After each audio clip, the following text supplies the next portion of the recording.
नमस्कार दोस्तों, स्वागत है आपका एक बार फिर से ब्रेन रूट क्लासेस के अंदर। दोस्तों आज हम इंडियन स्पोर्ट्स हिस्ट्री के नए गोल्डन चैप्टर की बात करने जा रहे हैं। FIDE वुमेन्स वर्ल्ड कप 2025 में इंडिया की 19 year old chess prodigy Divya Deshmukh ने जो है इतिहास रच दिया। जॉर्जिया के खूबसूरत शहर बातुमी में हुए इस ग्रैंड फिनाले में दिव्या ने अपनी ही कंट्री की लेजेंड और veteran grand master Koneru Humpy को हराकर टाइटल को जीत लिया। ये जीत सिर्फ एक टूर्नामेंट की विक्ट्री नहीं है, बल्कि इंडियन चेस की नई डायरेक्शन और राइजिंग पावर का प्रूफ है। महाराष्ट्र के नागपुर से आने वाली दिव्या देशमुख की जो जर्नी है वो काफी इंस्पायरिंग है। ये यंग इंटरनेशनल मास्टर 3 दिन तक चले फाइनल में पूरी तरीके से कंपोज रही। मैच इतना इंटेंस था कि डिसीजन जो है वो रैपिड टाई ब्रेकर में हुआ और आखिरकार जो है दिव्या ने जीत हासिल की। इस ट्रॉफी तक पहुंचने के लिए उन्होंने वर्ल्ड की टॉप फीमेल प्लेयर जैसे कि चाइना की जू जिनर और फॉर्मर वर्ल्ड चैंपियन तान जोंगाई को हराया। ये जो अचीवमेंट है ना उनको सिर्फ ग्लोबल स्पॉटलाइट के अंदर लेके आती है, बल्कि ऑफिशियली इंडिया की 88 जो है ग्रैंड मास्टर भी बनाती है। अब दिव्या का नाम जो है कोनेरू हम्पी, द्रोणवल्ली हरिका और आर वैशाली जैसे स्टालवॉर्ट के साथ दिया जाएगा। और सबसे एक्साइटिंग बात यह है कि इस विक्ट्री ने दिव्या को सीधे 2026 के वुमेन्स कैंडिडेट्स टूर्नामेंट के लिए क्वालिफाई करा दिया। और यही जो टूर्नामेंट है वो तय करेगा कि अगला वुमेन्स वर्ल्ड चेस चैंपियनशिप इसको चैलेंज कौन करेगा। दोस्तों FIDE women's world cup chess world के लिए इतना इंपॉर्टेंट क्यों है? दरअसल ये वर्ल्ड चैंपियनशिप साइकिल का क्रूशियल हिस्सा है। यही टूर्नामेंट जो है वो डिसाइड करता है कि कौन कौन वुमेन्स कैंडिडेट टूर्नामेंट के अंदर जाएगा और कैंडिडेट्स का विनर ही रेनिंग वर्ल्ड चैंपियनशिप को चैलेंज करता है। फॉर्मेट भी बहुत चैलेंजिंग है। नॉकआउट राउंड्स में क्लासिकल गेम्स होते हैं और अगर टाई हो जाए तो रैपिड या फिर जो ब्लिट्ज गेम्स के अंदर फैसला होता है। यहाँ पे स्टैमिना, कैलकुलेशन और मेंटल टफनेस इन सब की जो है अल्टीमेट परीक्षा होती है। अब थोड़ा इस वर्ल्ड चैंपियनशिप साइकिल को समझते हैं। ये जो साइकिल है कई क्वालिफायर से शुरू होती है। कॉन्टिनेंटल चैंपियनशिप, नेशनल लीग और सबसे प्रेस्टिजियस FIDE वर्ल्ड कप। इसके बाद होता है कैंडिडेट्स टूर्नामेंट जिसमें 8 टॉप प्लेयर्स कंपीट करते हैं।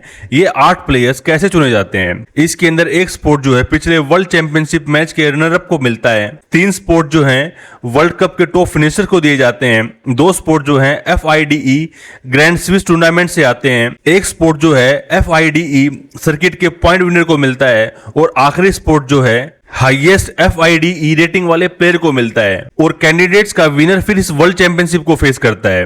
दिव्या के लिए वर्ल्ड कप जीतने का मतलब है कि उन्होंने सीधे इस एलिट ग्रुप में जगह बना ली है। अब हम जो है FIDE की बैकग्राउंड को समझते हैं। इंग्लिश के अंदर जो इसकी फुल फॉर्म है वो है इंटरनेशनल चेस फेडरेशन। हालांकि इसकी जो फुल फॉर्म है वो फ्रेंच वर्ड के अंदर है। 1924 में पेरिस में जो है एक नॉन गवर्नमेंटल ऑर्गेनाइजेशन के रूप में इसकी स्थापना होती है और इसके बाद 1999 में इंटरनेशनल ओलंपिक कमेटी ने FIDE को ग्लोबल स्पोर्टिंग ऑर्गेनाइजेशन के रूप में रिकॉग्नाइज किया।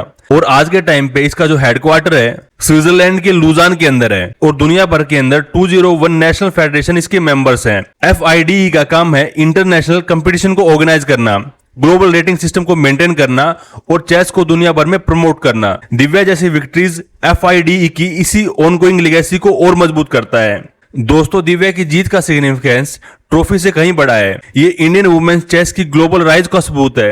पिछले कुछ सालों में हमने देखा है कि इंडिया के यंग मेल प्लेयर जैसे कि गुकेश और प्रज्ञानंदा इंटरनेशनल सर्किट पर धमाल मचा रहे हैं। अब दिव्या की वर्ल्ड कप विक्ट्री दिखाती है कि इंडियन वुमेन्स भी वर्ल्ड स्टेज पर इक्वली डोमिनेट हो सकती हैं। ये जो है देश भर के हजारों यंग गर्ल्स के लिए एक इंस्पिरेशन है कि डेडिकेशन और स्किल से वे भी ग्लोबल चेस बोर्ड पर अपनी पहचान बना सकती हैं। ये जो विक्ट्री है इंडियन चेस इकोसिस्टम के लिए भी एक पॉजिटिव सिग्नल है।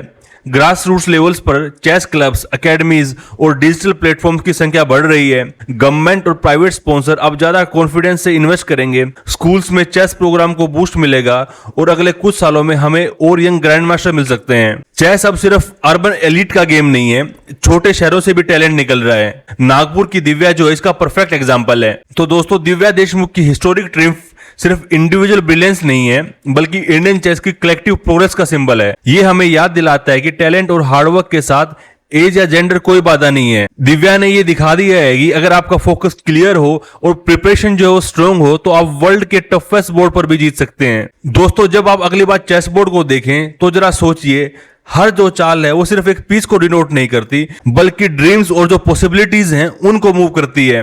दिव्या की जीत हमें ये सिखाती है कि स्ट्रेटजी, पेशेंस और पेशेंस से आप ग्लोबल चैंपियन को मात दे सकते हो। ये जो माइलस्टोन है इंडियन स्पोर्ट्स हिस्ट्री में हमेशा याद रखा जाएगा और आने वाली जनरेशन के चेस प्लेयर्स के लिए एक पावरफुल प्रेरणा बनेगा। तो दोस्तों यहाँ पे जो हमारा टॉपिक था international chess federation world cup 2025 ये कंप्लीट होता है। उम्मीद आपको पसंद आया होगा। अगर आपको ये टॉपिक अच्छा लगा हो तो कमेंट करके जरूर बताएं, अपने दोस्तों के साथ शेयर करें और बेल आइकन को दबाना बिल्कुल ना भूलें ताकि हर नए लेक्चर की नोटिफिकेशन आपको टाइम पर मिलती रहे। मिलते हैं अगले वीडियो में, तब तक के लिए धन्यवाद।